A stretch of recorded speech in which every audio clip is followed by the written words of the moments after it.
আমার প্রিয় চাকরি প্রত্যাশী ভাই ও বোনেরা, কেমন আছেন আপনারা সবাই? আশা করি অনেক ভালো আছেন। দেখুন আমার প্রিয় চাকরি প্রত্যাশী ভাই ও বোনেরা, নিয়োগ বিজ্ঞপ্তি 2026 বাংলাদেশ পাসপোর্ট অধিদপ্তর, যেখানে কর্তৃপক্ষ স্পষ্ট করেই বলেছেন বাংলাদেশ পাসপোর্ট অধিদপ্তর কর্তৃক বিভিন্ন পদের জনবল নিয়োগের জন্য যোগ্য বাংলাদেশি নাগরিকদের নিকট হতে অনলাইনে আবেদন আহ্বান করা যাচ্ছে, যেখানে সর্বমোট পদ সংখ্যা রয়েছে 4509টি। এখানে দেখুন পদভিত্তিক বন্টনটি দেওয়া রয়েছে। এখানে আমরা দেখতে পাচ্ছি বেশ কিছু ক্যাটাগরিতে এই নিয়োগ বিজ্ঞপ্তিটি প্রকাশিত হয়েছে। এর মধ্যে অন্যতম অফিস সহকারী কাম কম্পিউটার মুদ্রাক্ষরিক, এরপর রয়েছে ডাটা এন্ট্রি অপারেটর, এরপর রয়েছে সার্টিফিকার কাম কম্পিউটার অপারেটর, হিসাব সহকারী, নিরাপত্তা প্রহরী, পরিচ্ছন্নতা কর্মী ইত্যাদি।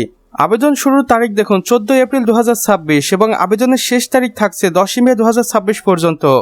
আবেদনের অফিসিয়াল ওয়েবসাইটটি এখানে দেওয়া রয়েছে। আপনি চাইলে সরাসরি এই অফিসিয়াল ওয়েবসাইটের মাধ্যমে যোগাযোগ করতে পারেন এবং জেনে নিতে পারেন এই নিয়োগ বিজ্ঞপ্তিটি সম্পর্কে A to Z।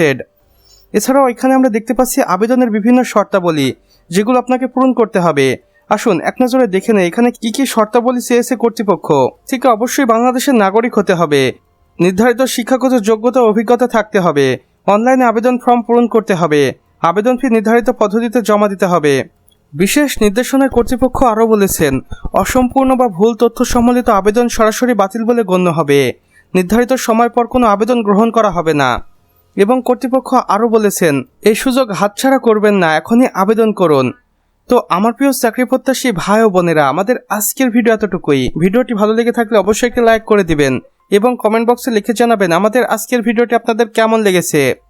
আর চ্যানেলে যদি আপনি একান্তই নতুন দর্শক হয়ে থাকেন তাহলে অবশ্যই আমাদের চ্যানেলটি সাবস্ক্রাইব করে পাশে বেল আইকনে ক্লিক করে দিতে ভুলবেন না, যেন আমাদের নতুন ভিডিও নোটিফিকেশন আপনার কোনোভাবে মিস না হয়ে যায়।